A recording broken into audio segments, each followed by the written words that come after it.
Okay, mwebale nnyo mwenna abatuuliza ku Cruise Exclusive ensibuko y'amazima n'obwenkanya. Kale olunaku olwaliro Allen Cruise gemannya tewerabira tuli proudly powered by Maros Bridals.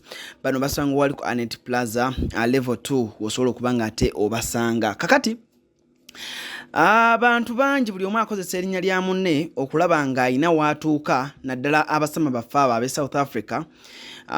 Buli omu yeefuula kyatali, buli omu yeefuula bba wa gundi, ono yeefuula bba wa gundi.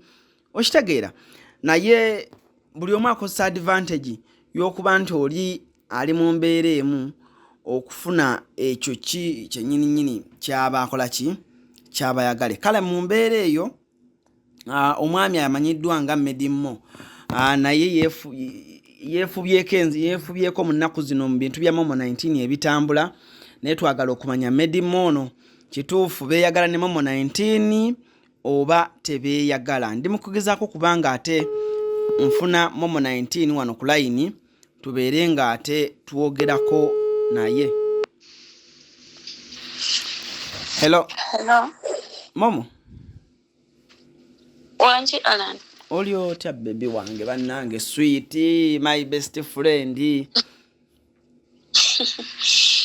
Kawe yogeze chendi oli otya Alan. Nze mbiwulira omanyi Chameleone yayimba oluyimba mbiwulira je mpita mbiwulira bingi mu nkuwo. Biki byowulira Alan olwaleero luno. Tusuulirayo ka posta n'otugamba amusinga we twakoma okutegeera.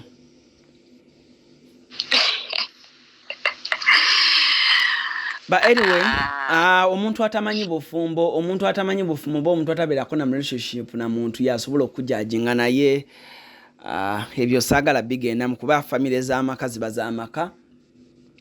Buli omu ajja kujajinga mu ngeri gy'ayagala naye nze kankikomyawo siina bingi nnyo bye nja kukubuuza naye ebintu abantu bye beebuuza ku social media n'ebiwandiikibwa kye kisinga okuba ekikulu because image yo nayo nkulu nnyo. Okolera companies nga zina buhambi kibwe zityo abantu bangi bokolera.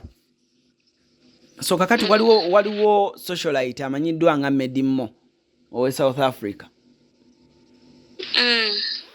Meddy era n'olunaku olwaliro akoze post n'ateekayo obufaananyi bwo ne kugenderako emitima egya love egitasangika.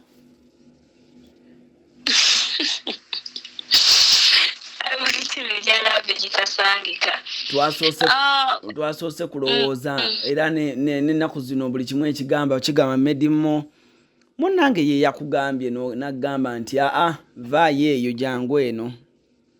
Kyali kitya mweyagala ne Meddy ekintu kyammwe ne Meddy kitambula?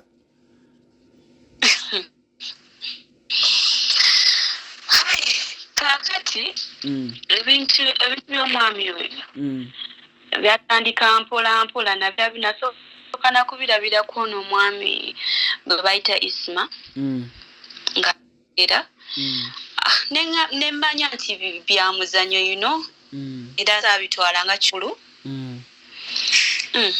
nga muzanyo. Sorry ninda munasonywamuko katono.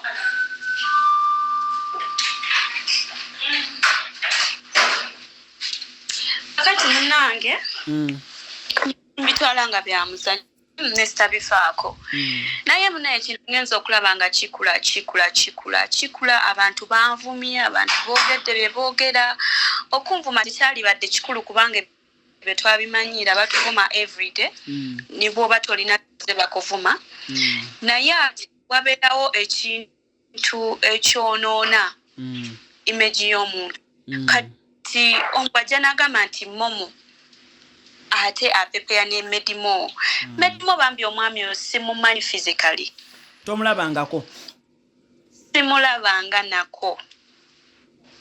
Simumanyi kubanga nako mogende South Africa mu 2019 oba December oba November. Tewamulabako? Because I didn't even know him. Okitegeera? Kakati nate leva abantu kwe bakitadde kikiseewo we kyandikomye kati ndowooza naye n'akozesa advantage eyo nagamba kaba confusing maybe emitwe but in actual sense omwami simumanyi simulabanga nako tetumeetingangako nti batwali tumeetinzeeko kakati nze omuteerako mogende South Africa mu 2019 ogamba otya nti obadde ng'ondaba n'omwami nga tupepeera so bambi ensonga z'omwami sizimanyiiko abannauganda kyenjagala okubagamba abantu bange era buli muntu ali nga njajinga olw'omwami oyo obanga nvuma olw'omwami oyo bambi akola nsobi tomumanyi tomulabanga nako omwami oyo naye kenyini musobola omubuuza simumanyi simusinkananga nako nze ntandise okumanya actually kyenyinza okujjukira nti we twali tukyakola roundabout twali tukozeeko Skype twakolako Skype naye it was my first time okola ate sijjukira nawe yali afaanana you know kati ebigambo bino bisusse bambi abantu basobola otandika ekiboozi kyabwe nga bo bakifunamu naate nga boonoonera omuntu omulala kituufu kakati folokuba tetulina powers ogenda nti obeera notogenda kujja otuuza abantu bano baganye nti bannange si bituufu naye nga Alan muganda wange ekyamazima kiri nti omwami Meddy simumanyi simusinkanangako I've never met him kati era byonna bye balaba simanyi ate bifaananyi simanyi ate bataddeyo biri bambi baleke kino kyagezaako okulaba tetugezaako okulaba ng'akupostinga kwe kubayita okwesomera mu muntu simanyi bamuyinza kukiyita kubanga simanyi naye perspective gyakikoleramu unless otherwise nga bafunye interview ye naye abanyonyola why is doing so okitegeera yalina otunnyonnyola oba yalina obbanyonnyola waki akikola bw'atyo ku muntu batasinkanangako so I don't know simanyi kiri behind bannaye okay so kakati abantu ndowooza obakiri yalinze naye abantu beebuuza are you depressed oli mu mbeera ki depressed over what omuli owulira omuliro oguwulira oba toguwulira are you feeling the heat I'm just doing fine just nti olwokuba sali ku TV newe emirembe gyange nensalawo nconcentrating kunze nkola emirimu gyange sirina kubeeraawo nga buli kiseera data no I'm okay twakulabye opostinga buula white ne tugamba bannange bulijjo buula mukwano gwo bw'atyo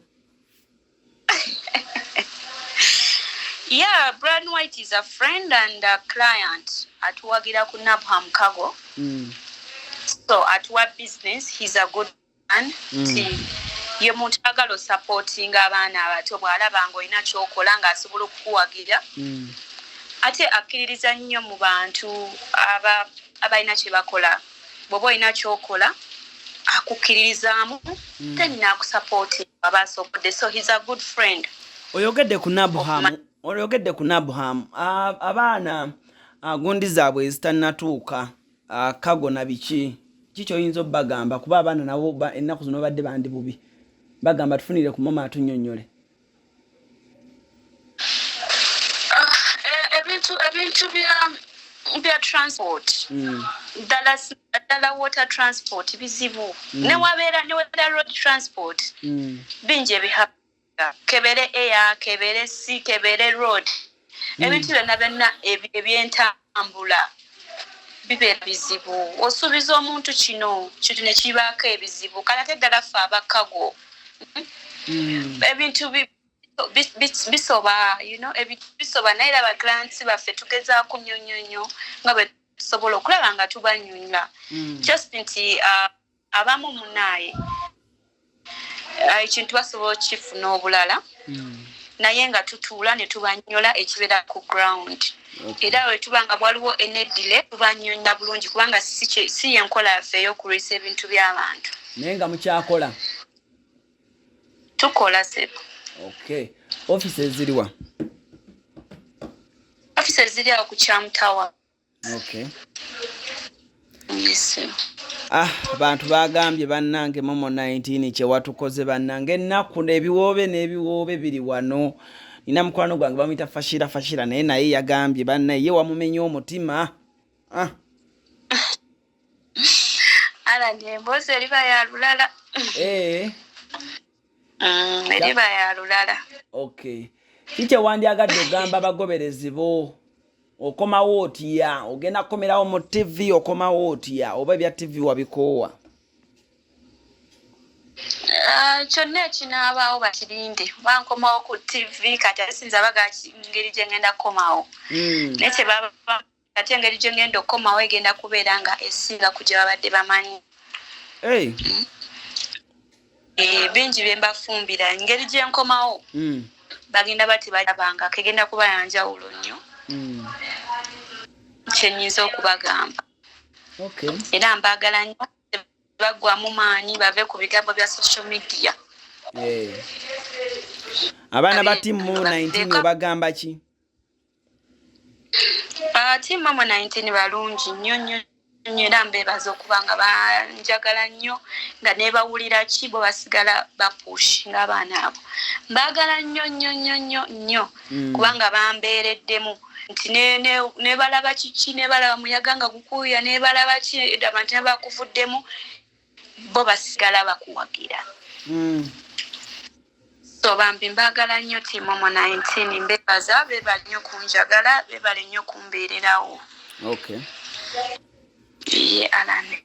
Kale katukuleke kati oli wa oli Uganda oli South Africa oli Malaysia oli wa? Alane ndeka mbere gyendi. Kale kale weesula bulungi.